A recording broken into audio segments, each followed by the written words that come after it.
Morning. আজকে হচ্ছে 15ই August, স্বাধীনতা দিবস, ইন্ডিপেন্ডেন্স ডে। তার জন্য সবাইকে অনেক অনেক শুভেচ্ছা। তো এখন ঘড়িতে বাজে ঠিক ডট 6টা, আর আমরা রওনা দেবো হচ্ছে ভাইজ্যাক স্টেশনের উদ্দেশ্যে। আমরা সেখান থেকে যাব হচ্ছে আরাকু ভ্যালি, মানে বোরাকে ঘুরতে যাবো। আমাদের ট্রেনের টিকিট কাটা আছে। আর ট্রেনের নাম্বারটা একটু বলো তো। 08551। তো আমাদের যে ট্রেনটা সেটা হচ্ছে 08551 08551 বিশাখাপত্তনম কিরান্দুল এক্সপ্রেস। ওটা বিশাখাপত্তনম থেকে ছাড়ে সকাল 6:45-এ, আর আমরা নেমে যাবো বোরাকেভে অ্যারাউন্ড ওই 10টা নাগাদ। তো এখন সুদীপ্ত র্যাপিডো বুক করছে। তোমাদের যেটা কালকে বলেছিলাম, এখানে র্যাপিডো অটো খুব ভালো চলে।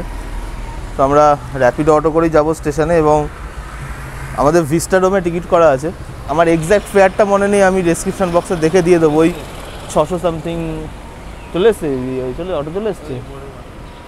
আচ্ছা, তো আমাদের অটো বুক হয়ে গেছে, অটো আসছে। আমাদের র্যাপিডো চলে এসছে, মানে র্যাপিডো অটো চলে এসছে আর কি। রাস্তার ওপারটাতে দাঁড়িয়েছে, এই যে দাঁড়িয়ে আছে এখানটাতে।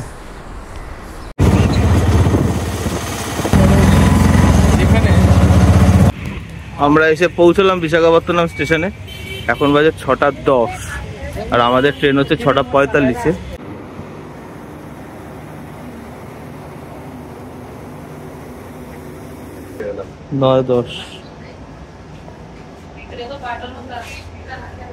তো আমরা ফাইনালি বিস্তারিত উঠলাম। আমাদের সিট হচ্ছে এই 9, 10, 11, 12। এই নিমকিটা কিনলাম। বাবা তো মারাত্মক শক্ত, সাংঘাতিক শক্ত। 6:45-এ ট্রেনটা ছাড়ার কথা, অলরেডি বাজে 7টা। 6:45-এ ট্রেনটা ছাড়ার কথা ছিল, এখন বাজে 7:30। এখনো অব্দি শুনছি এদের টেকনিশিয়ানরা বললো যে লাইনে কিছু কাজ হচ্ছে, ওর জন্য লেট হচ্ছে, এবং সব কটা ট্রেনই তাই হচ্ছে। কালকেও আমরা 3 ঘন্টা লেটে বিশাখাপত্তনম ঢুকেছিলাম। আমাদের ট্রেন ছাড়লো মানে জাস্ট নড়াচড়া দিল আর কি। না, এবার ছেড়েছে ট্রেনটা। 8টায় ছাড়া, এই 6:45-এ ছাড়ার কটা, ছাড়লো 7:50-এ। ফাইনালি ছাড়লো। এবার ব্যাপারটা হচ্ছে ট্রেনটা কতক্ষণে পৌঁছবে সেটাই হচ্ছে দেখার, কারণ ট্রেনটা এমনিতেই প্রায় 1 ঘন্টার কাছাকাছি লেট করেছে। এই ট্রেনটার একটা প্রবলেম হচ্ছে, মাঝে মাঝে জানি না কারণ এসিটা বন্ধ করে দিচ্ছে, আবার চালিয়ে দিচ্ছে সাথে সাথে। 2টো স্টেশন পেরোলো, এখন অবধি ঘাট সেকশনটা স্টার্ট হয়নি।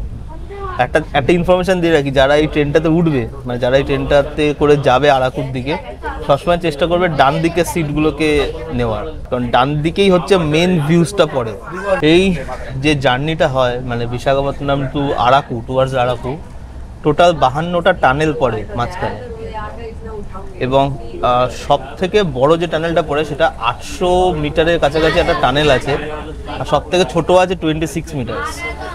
তো মানুষ এই টানেলের মধ্যে দিয়ে যে জার্নিটা, এটাই মানুষে এনজয় করতে আসে। তো ভিস্টাডোম করতে সব থেকে ভালো যে জায়গাটা, একটা খুব ইন্টারেস্টিং জায়গা, সেটা হচ্ছে একদম লাস্টে। এখান থেকে এই গ্লাস ভিউটা পাওয়া যায়।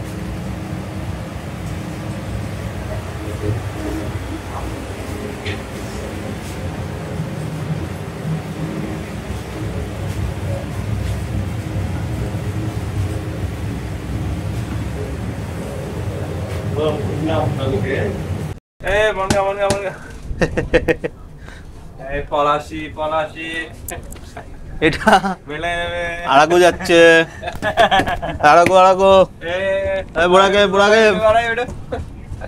যাই হোক, স্টেশনগুলো না খুব সুন্দর সুন্দর দেখতে এখানে, আমার তো ভালো লাগছে দেখতে।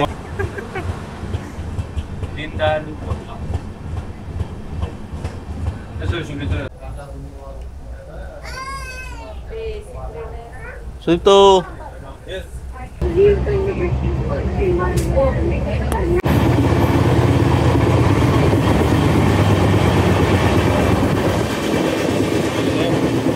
এই যে ট্রেনের জার্নিটাতে, এখানে বেশ ট্রেনের মধ্যে বেশ ভালো ভালো স্ট্রিট ফুডও পাওয়া যাচ্ছে। তা আমরা গরম সামোসা নিলাম। নাও ধরো। এই সামোসাগুলো একটু অন্যরকম টাইপের, বাংলাদেশ সিঙ্গারার মতো নয় কিন্তু, তাই না? একটু অন্যরকম টাইপের সামোসাগুলো।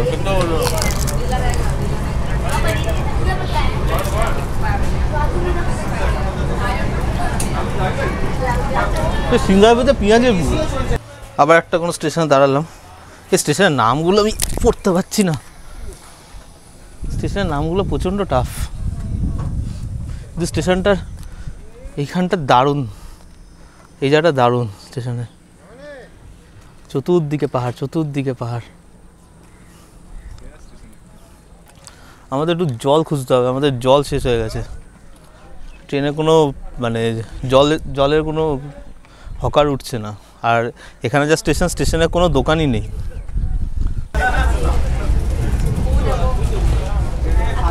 আমরা কীভাবে বসে আছি দেখো, আমাদের সিট ঘুরিয়ে নিয়েছি, এবার এইভাবে দেখবো আমরা একদম সোজাসুজি টিভির মতো।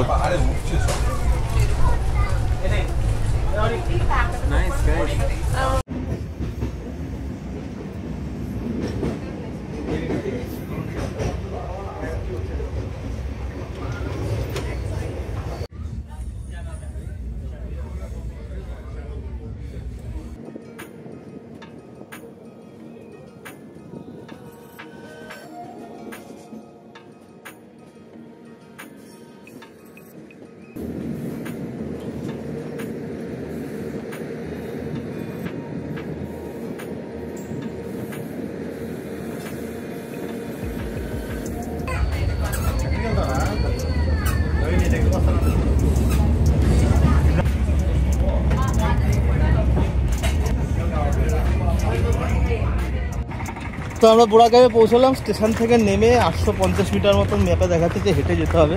রাস্তাটা খুব সুন্দর, রাস্তাটা দেখো একবার সবাই। এরকম জঙ্গলময় রাস্তা দিয়ে আমরা মঙ্গল করতে করতে হাঁটতে হাঁটতে যাচ্ছি।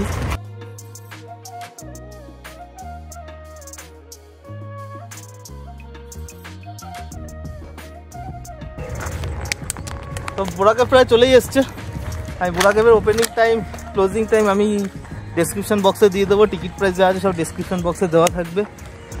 বোরাগাঁওয়ে ঢুকবো, আর এখানে দিয়ে বাম্বু চিকেনের অর্ডার দিয়ে যেতে হবে। যদি বাম্বু চিকেন তোমরা খেতে যাও, এখানে রেস্টুরেন্টগুলোতে অর্ডার দিয়ে গেলে ওরা বানিয়ে রাখে। এই বোরাগাঁও চলে এসছে, সামনে বোরাগাঁও।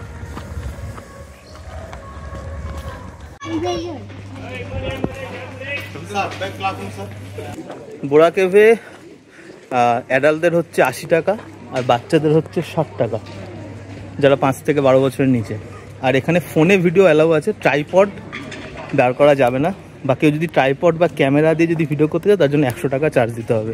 পিঠের ব্যাগ অ্যালাউ নয়, পিঠের ব্যাগের জন্য এখানে ক্লক রুম আছে, এই যে ক্লক রুম, এখানে জমা রাখতে হবে। এই ব্যাগ রাখতে কত নিল?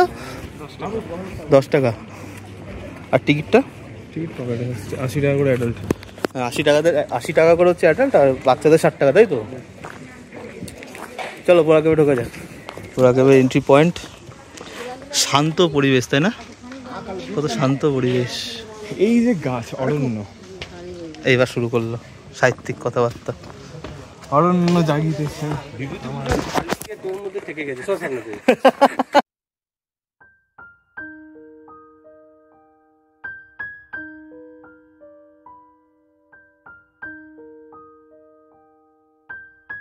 এটাই হচ্ছে বোরা কেভসের এন্ট্রি পয়েন্ট। এই হচ্ছে বোরা কেভ। বোরা কেভ হচ্ছে আমাদের ইন্ডিয়ার one of the deepest cave বলা হয় যেটাকে।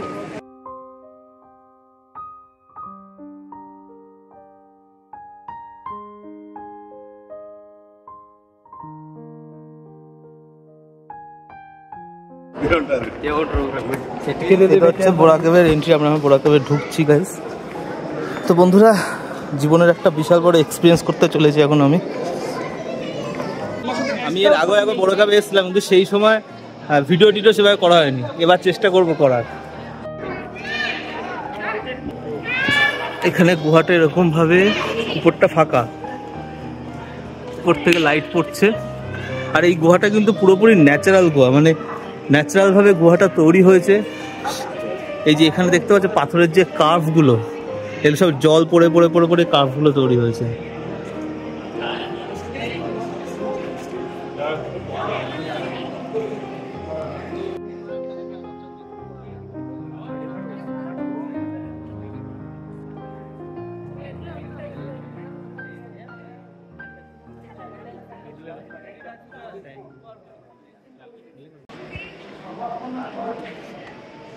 সেই মেঠো মেঠো গন্ধ আছে না, হ্যাঁ একটা যেমন গুহার মধ্যে যেরকম থাকে স্যাঁতস্যাঁতে সোদা সোদা গন্ধ, স্যাঁতস্যাঁতে সোদা সোদা গন্ধ। এটা মানে শ্রেষ্ঠ রোমাঞ্চকর ব্যাপার কিন্তু ব্যাপারটা, তাই না? এত গভীর, এত আরো কত নিচে যেতে হবে, আর কত নিচে না, এখনো অনেক নিচে আছে। আমি লাস্টবার যখন এসেছিলাম একদম গুহার লাস্ট পয়েন্ট অব্দি গেছিলাম। চলো আবার এবারে যাবো। আমি জানি না এখন যেতে দেয় কিনা, বর্ষাকালে কোথাও আটকে আটকে দিচ্ছে কিনা আমি জানি না, তো যদি সম্ভব হয় তাহলে তো অবশ্যই যাবো। আমি তো ফ্ল্যাশও জ্বালাইনি, একদম ন্যাচারাল যে লাইটটা সেই লাইটই তোমাদেরকে ভিডিও করে দেখাচ্ছি। মানে গুহার ভিতরে একদম ন্যাচারাল যে জিনিসটা সেটাই, কোনো ফ্ল্যাশ বা কোনো আর্টিফিশিয়াল লাইট আমি ইউজ করিনি। গুহার ভিতরে লাইট লাগানো আছে, কিন্তু ভিডিওটা যেটা দেখছো একদম পুরো ন্যাচারাল লাইটের ভিডিও। মাঝখানে মাঝখানে ছোটো ছোটো মন্দির আছে, এখানে একটা মহাদেবের মন্দির আছে, হর হর মহাদেব।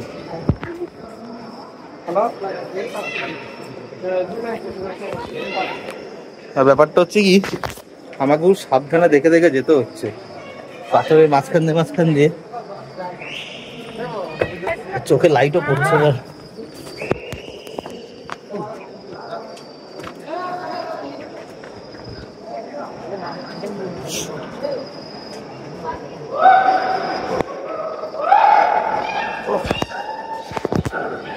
নিচে বহুত অন্ধকার, আমি জানি না কতটা দেখাতে পারবো নিচে।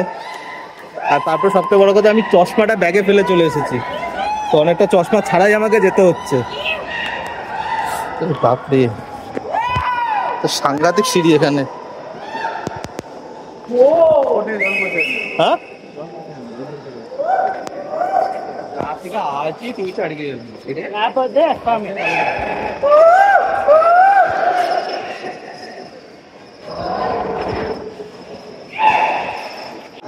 এখানে এসে আমাকে বাধ্য হয়ে ফ্ল্যাশ জ্বালাতে হলো, কিছু করার নেই, এত অন্ধকার চতুর্দিকটা, ফ্ল্যাশ জ্বালিয়ে করতে হচ্ছে। তো আমি ভিতরে যাই না কতটা দেখাতে পারবো, ফ্ল্যাশের দিকে তাকাতে পারছি, চশমা নেই তার মধ্যে আরো, তো আমি যতটা পারবো তোমাদের দেখানোর চেষ্টা করছি। ওই মাথায় অব্দি যেতে হবে, ওই মাথায়।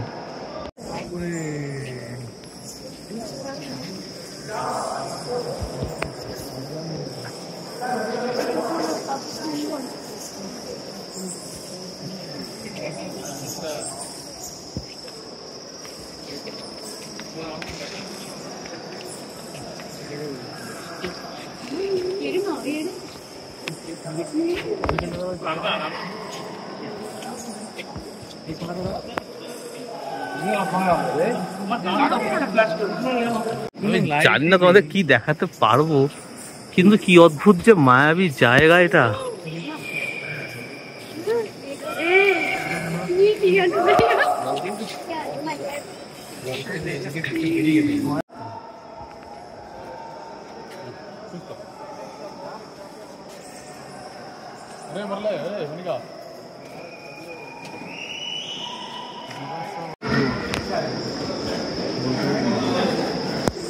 এইখান থেকেই তো, হ্যাঁ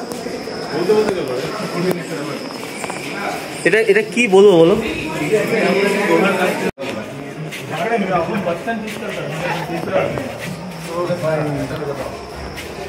সাবধানে মাথা, সাবধানে মাথা, সাবধানে মাথা, সাবধানে।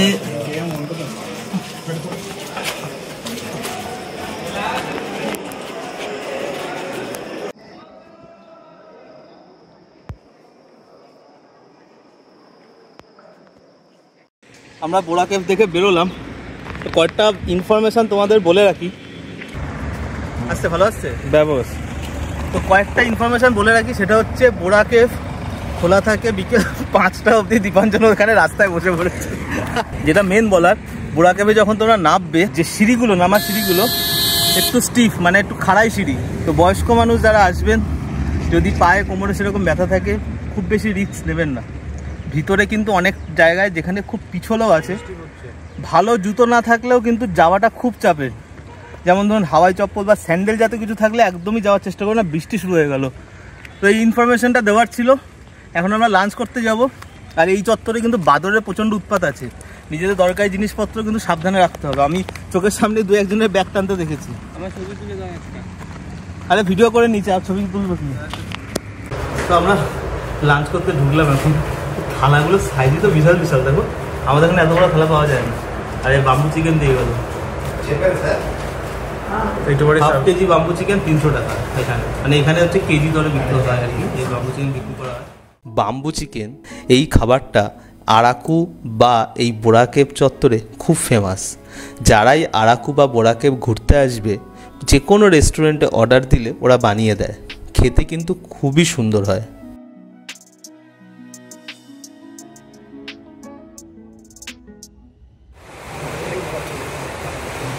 লোকাল মশলা কিছু বন্ধ আছে আর তাছাড়াও আমরা খেয়েছিলাম এখানকার ফেমাস বাম্বু বিরিয়ানি, যার দাম পড়েছিল 500 টাকা, কিন্তু যা পরিমাণ দিয়েছিল তাতে 2 বা 3 জনের কিন্তু আরামসে পেট ভরে যাবে।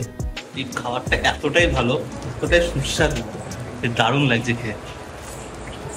সাউথ ইন্ডিয়ান খাবার আমাদের কলকাতার দিকে যেগুলো পাওয়া যায় সেগুলো তো মানে কি বলবো, অতটা অথেন্টিক ব্যাপারটা থাকে না। এখানে যে অথেন্টিসিটিটা রয়েছে সেটাতে স্বাদটা অনেকটা বেশি বেড়ে গেছে, দারুণ লাগছে এখানটাতে, রান্নার স্বাদ অসাধারণ। আজকের গল্প এই অবধি। দুপুরের খাবারের পরে আমরা একটা গাড়ি ভাড়া করে ফিরে এসেছিলাম ভাইজ্যাগে। আমাদের আরও কয়েকটা জায়গা যাওয়ার ইচ্ছে ছিল, কিন্তু একটু কারণবশত আমাদের ফিরে আসতে হয়। যাই হোক, এইবারে তো পুরো গল্প পূর্ণ হলো না, নেক্সট টাইম অবশ্যই হবে। ভিডিও ভালো লাগলে অবশ্যই চ্যানেলটাকে সাবস্ক্রাইব করে নিও আর কমেন্টে জানিও তোমাদের কীরকম লাগলো।